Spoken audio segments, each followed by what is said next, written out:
After you've done differentiation, the next step is to find the gradient at a point. Again, do look at the introduction to differentiation and why that relates to the gradient. I will roughly point to why gradients and derivatives have a link to each other. So usually the questions will say find the gradient at x equals to something. So the point is usually referred to as x. Or differentiate and find the gradient at that point, find the value of the derivative of that point. So it could be worded in different forms. One, it's quite easy to go through. You just need to remember that you have 2 steps to go through, and one of them is to first you'll have to differentiate. And then second, you'll have to substitute your x value. They could give you coordinates, they won't give you a specific x value, but you'll have to know when to substitute. So say you have, for example, y equals to negative 2x minus 1, and they say find the gradient at x equals to negative 1. So first step, you're going to differentiate. So the derivative of the first one is negative 2. X becomes to the power of 0, so it disappears. Then you have negative 1, which differentiates to 0 because it's a constant. So the derivative of the first one is just actually negative 2, which is, if you notice, is actually a linear line. And a linear line just has a straight line, and the gradients at every point will always be the same. So the gradient is negative 2. And remember, this is in the form of mx plus c. And m is always the gradient. So this is the gradient. That's just a hint as to why, or a clarification as to why we call these gradients and how they are actually gradient functions. So this was actually not necessary. The gradient at x minus 1 is actually negative 2. So let's say we have y equals to x to the power negative x to the power of 2 plus 3, and I want the gradient at x equals to 2. First step, you differentiate. This will be 2 times negative 1, so be careful here. So you have negative 2x, and then this will be to the power of 1. I don't need to write it. And then the derivative of 3 is just 0. Now if I want the gradient at x equals to 2, sometimes you'll see this notation in some videos. They'll say dy by dx at x equals to 2 is equal to, well, I'm just going to substitute 2 instead of x in here, and I'm going to get negative 4. So that's the gradient. And basically what this means, well, if I graph this function, which will be something like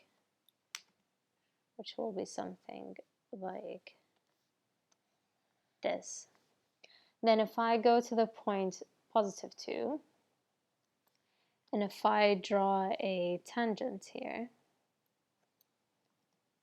if I actually have an accurate tangent to go through, the gradient of this tangent will be negative 4. So as you notice, as the curve changes or as the point changes, the gradient will always change. That's why you want the gradient at a specific point. And this will always be the gradient function. So this is something to be aware of as to what it actually looks like and what it means. Let's say we do another one, and if I have y equals to x plus 4 and x minus 8, and I want the gradient at x equals to negative 3. Now, this was not addressed in the previous videos, but before you differentiate, you always need to simplify your expressions. So we've kind of done this whenever you have a variable in the denominator and we got it up. This is just simplifying it in an easier way to look at. So when you have brackets, now there is a rule in more advanced, not too advanced, but a bit further in calculus, called the product. there are rules for when you have two things that are being multiplied, the product rule and the quotient rules. We are not doing those in math studies, so right now you don't need to use these, you don't need to worry about these rules. So the best thing to do, these rules just help you with quicker solving, but in this case you just expand, make it into a form that we are comfortable with. X times x will be x squared, x times -8 will be -8, 4 times x will be 4x, and 4 times -8 will be negative, 4 times 8 will be -32. So we simplify this and we get, well, -8x minus 4 is -4x, that's 32. So we're not done, we just simplified this. Remember, we want the gradient at x equals to -3, so we need to derive. The derivative of the first one is 2x, the derivative of the second one is -4, and this turns into 0. Now, at x equals to -3, I'm going to do my substitution here. So it's going to be 2, -3 minus 4. 2 times -3 will be -6, and then minus 4, this will give me a -10. So the gradient at x equals to -3 is -10. So that's one way, another example to look into. And this is basically what it means to find the gradient at a point. In another video, we're going to look at the reverse of this. What if they actually give you the gradient and you need to find the point? So in some questions, they're going to tell you what the gradient is. You need to tell me which point actually has this gradient. And that's you basically solving the equation. And that will be in the next video. Before I leave this video, I'm going to leave you with one last question for you to pause and attempt. So let's say y is equal to a slightly not too challenging one, 3x to the power 3 plus 2x squared. So if you have a go at this, and I want the gradient at x equals to 5.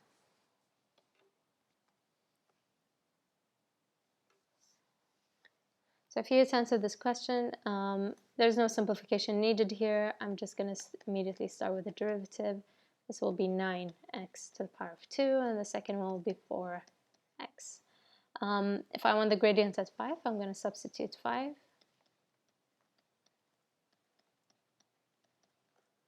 And then remember to use BIDMAS here. I've seen students make similar mistakes where they do 9 times 5. This is wrong.